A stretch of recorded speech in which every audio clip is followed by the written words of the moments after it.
diagram of the donor base of those two parties, you would be staring at a single circle with AIPAC in the middle of it, with Raytheon, Lockheed Martin, Boeing, General Dynamics, Northrop Grumman, with the war machine and the imperial machine right at the heart of the funding structure for both of those parties.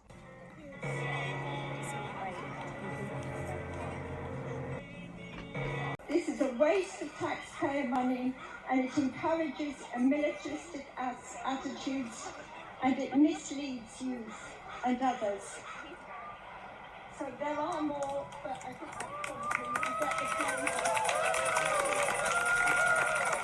At that time, and there was a kid in our neighborhood that got shot and killed in his own backyard playing with a water gun. Okay. And in 1988, when we went out and marched, it was a few dozen of us, and almost everybody in that audience, everybody in that crowd, everybody in that public was Black. In 2020, the George Floyd uprisings brought into being the largest mass mobilizations ever against police brutality against Black people, correct? Had you guys ever seen so many people mobilized around this core issue? I never, as a 15-year-old kid, imagined that I would see white folks outnumbering Black folks 5-1 at an anti-police brutality protest. Don't shoot! Hands up! Don't shoot! Hands up! Don't shoot! Hands up! Don't shoot! Hands up! Don't shoot! Hands up! Don't shoot!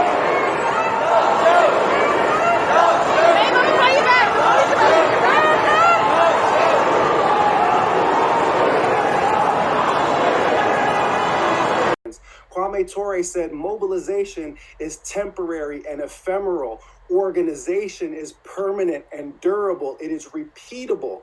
It is not an episodic stance for justice. It is an institutional and structural one. He said it's easy to get the unconscious, as he calls them. The word is a little harsh, but the unconscious, as he calls them, to mobilize against an injustice because people have an innate sense of justice. But it is difficult to get them to take routine patterned action in order to resist. It's difficult to channel them from mobilization, which is episodic, into organization, which is durable. Are you starting to understand what the potential role of an actual revolutionary political party might be in this moment? So what happens when the mobilization does not become organization? Then Team Blue, which has to cosplay as an opposition party because its electoral base is largely people of color, takes power, and police kill more people in every year since the greatest mass mobilizations against police brutality. It would appear to be a paradoxical result unless and until you understand the distinction between mobilization and organization. We are now sitting at a point where police have killed more people in every year since George Floyd was choked out over 8 minutes and 46 excruciating seconds than in any year previous to that. It's disgusting. 1 in 3 stranger homicides in the United States of America is when a police officer kills a civilian. And we now see cop cities that were, built in Democrat-controlled cities, Democrat-controlled states, the escalation of massive repressive police force. Calling for an end to the Georgia International Law Enforcement Exchange, which brings the same Israeli occupation forces that are murdering Palestinian children right here to Georgia to train our police officers, and then they turn around and murder Black children in the street. They murder unarmed citizens simply because they refuse to sign a parking ticket. We are calling for an end to the genocide, not only in Palestine, but here in Atlanta, because we realize this connection is one that cannot be denied. In June of 2023, Atlanta residents collected over 116,000 signatures, almost double the number required, seeking to place the question of Cop City's construction on the ballot. However, the city government, led by Democrat Mayor Andre Dickens, blocked this referendum. The city rejected the first version of the petition based on a technicality, and when it was resubmitted, the city of Atlanta sued the petitioners, arguing that the referendum was unconstitutional in the state of Georgia.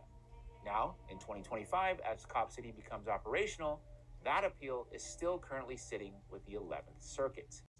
And that's where the question of the Democratic Party comes in, because the Democratic Party is controlled by billionaires and multimillionaires. Everybody knows that. Nobody actually denies it. But what they say is that, yes, that may be true, but still we can move our agenda forward because it's too hard to build a new party, and then we can build the People's Democratic Party. But what happens is that when you become part of an organization, a political organization that is controlled by the billionaires, it's the billionaires' agenda that holds sway, not our agenda. There is no avenue for us to win anything substantial for the working class without declaring class war on the bourgeois, on the ruling class. As of the latest available estimates, more than 120,000 U.S. police officers have been trained by Israeli officials, importing harsh techniques the Israelis use to control Palestinians in the West Bank and applying them to control racial minorities in America, particularly in black and brown communities. Protests against Israel's actions in Gaza continue to rise. U.S. police, equipped with Israeli tactics, are positioned to suppress opposition to Israel's policies. Yes, it turns out Cop City is being funded by corporate billionaires with deep ties to the country of Israel, specifically pro-Israel lobbying groups like AIPAC, Northrop Grumman, and Hewlett-Packard. National security allegiance. That is the goal, i.e. the goal is to have an endless war, not a successful war. Wars are a result of lives. Every war is an opportunity, not just for victory, not just for territory or ideology, but for financial cleansing. The pattern is timeless. Crisis, chaos, cash flow, reconstruction, repeat. War creates the perfect conditions for money laundering because war creates confusion. Audits are delayed. Oversight is suspended. Secrecy is justified. Emergency powers are granted. And in that fog, vast sums of money move from dirty to clean, from illicit to legitimate, from blood-stained to respectable. Money laundering isn't a side effect of war. It is the business model. I believe that socialism is an integral part of building social justice on this planet. The condition of my people, my history, was very much connected with other oppressed people, and I began to see that the same foot that was on the necks of the Vietnamese people, that was on the necks of all oppressed people on the planet, was the same foot that was on my neck. And so I began to understand that imperialism has to go. It is a poison that is killing people all over this world.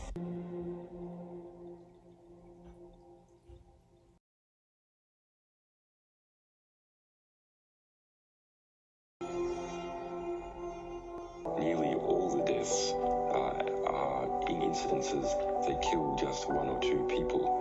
A little girl on the street who would, in the yellow dress, who would frequently go to collect candy and so on from U.S. troops. One day a tank goes past, and for an inexplicable reason, a shooter comes out of the U.S. tank and blows her away.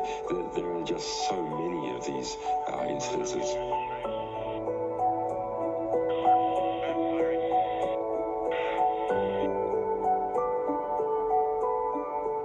Grassroots activism, which has been effective to some extent. I used to protest nuclear weapons as a child with my family in the street, but to some extent, the decisions really are not made at a grassroots or even governmental level. It's often segmented within the government portions of the military-industrial complex. So this is a huge shift in U.S. policy. We haven't tested a nuclear weapon in the United States since 1992.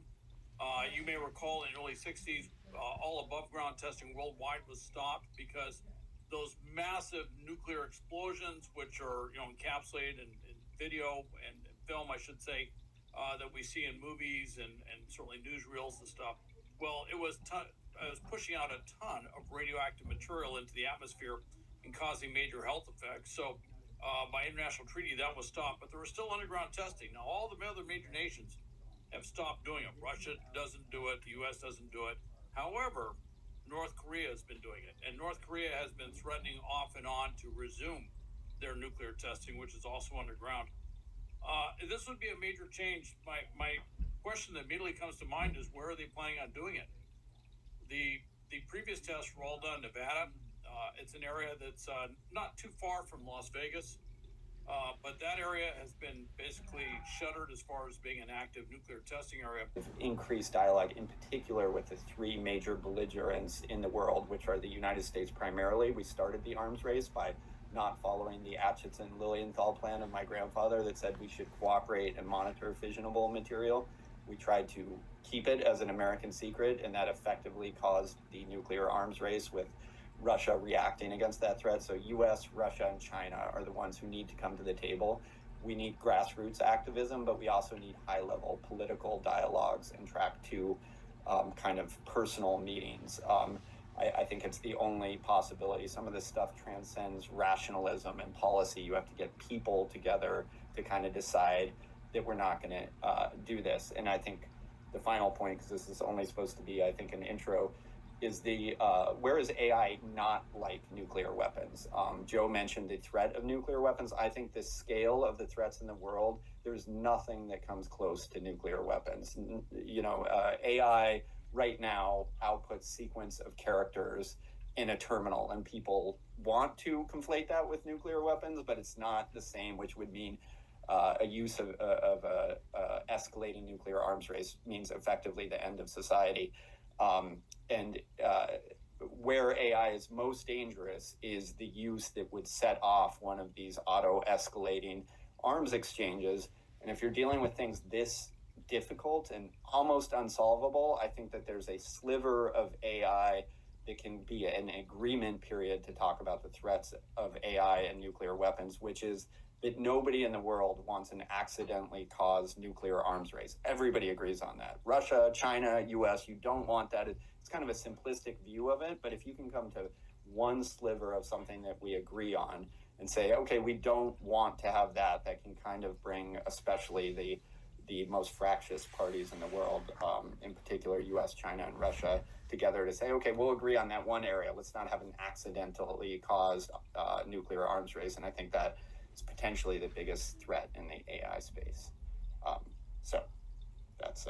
Over 1/3 of eligible voters are not voting because they reject these toxic candidates and political parties being rammed down our throats. And who are those 1 out of every 3, more than 1 out of every 3 eligible voters who don't vote? They are largely people of color, low income, and youth. Exactly the people who benefit from the agenda that we propose. So this is a meltdown of empire, a meltdown of duopoly, and it is on the verge of that transformation to a people-powered politics. This is the American public, where 68% of Americans, last they asked, wanted an immediate ceasefire and an end to the genocide, where over 60% want a shutdown of all military aid to Israel. This is astounding.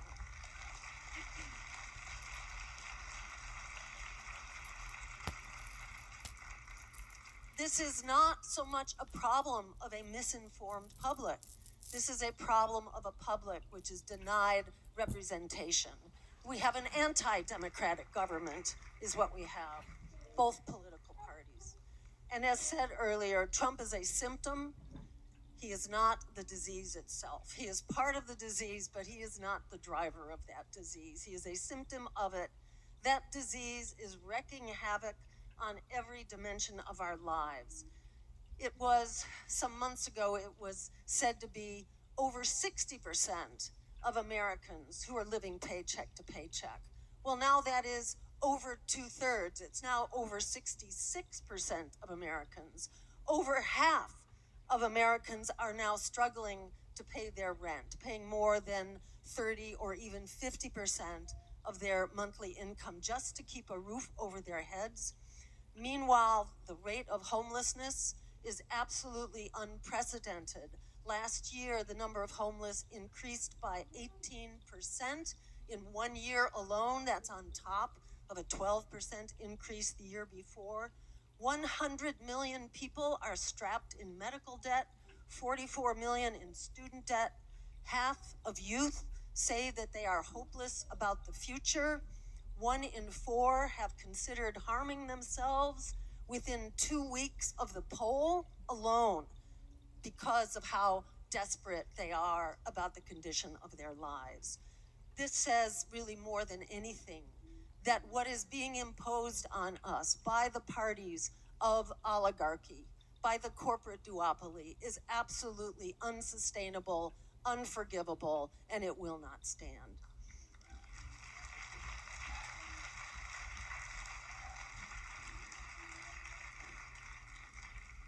Do not be fooled for a minute. You know, we've all been kind of knocked off of our feet by this incredibly rapid assault, one thing after another. We're not sure how critical each attack is. Where are we to turn our attention before we've observed, before we have even come to terms with the last hit? There are 5 more the next day. So this is really designed to keep us on our back feet, to keep us basically falling over. But in fact, do not be fooled into thinking that there is support for the oligarch agenda. I say that the role of a revolutionary political party is that it channels the people's energies from mobilization around the specific issues that face respective communities into organization against the systems that produce the oppression of all.